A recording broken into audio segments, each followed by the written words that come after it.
తిరుపతి గంగమ్మ జాతర every year మేలో జరుగుతూ ఉంటుంది. ఫుల్ క్రౌడెడ్‌గా ఉంటుంది. డిఫరెంట్ డిఫరెంట్ ప్లేసెస్ నుంచి కూడా విజిట్ చేస్తూ ఉంటారు అమ్మవారికి దర్శించుకోవడానికి. 5 రోజులు 5 వేషధారణాలతో మేము అమ్మవారిని పూజించుకుంటాము. లాస్ట్ రోజు అందరూ డిఫరెంట్ డిఫరెంట్ అటైర్స్‌తో, గెటప్స్‌తో అటెండ్ అవుతూ ఉంటారు. ఈసారైతే ఎక్కువ అమ్మవారి గెటప్స్ పుష్ప గెటప్పే చాలా మంది వేసుకున్నారనమాట. నేనైతే నా చిట్టి తండ్రికి ఒక లేడీ గెటప్ వేశాను. నెక్స్ట్ వాడి వ్యూ మీరే చూసేసేయండి. ఇదిగో వాడే మా వాడు. చాలా కష్టపడి వేశాను. వేసేటప్పుడు చాలా అల్లరి చేశాడు. వాడిని కూర్చొని పెట్టి అలా వేసి వాడిని తీసుకొని ఆ క్రౌడెడ్‌లో తీసుకురావడానికి ఇదిగోండి ఏవేవో ఇచ్చి మేనేజ్ చేస్తున్నాం అనమాట రెడీ చేయడానికి. వాళ్ళ నాన్న ఏమంటే క్రౌడెడ్‌గా ఉందని వాడిని అలా ఎత్తేసుకున్నాడు.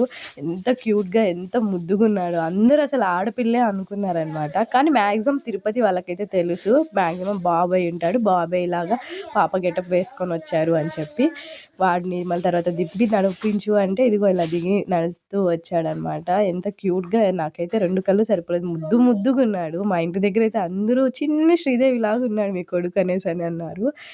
చాలా నెక్స్ట్ ఇయర్‌వి కూడా మేము నెక్స్ట్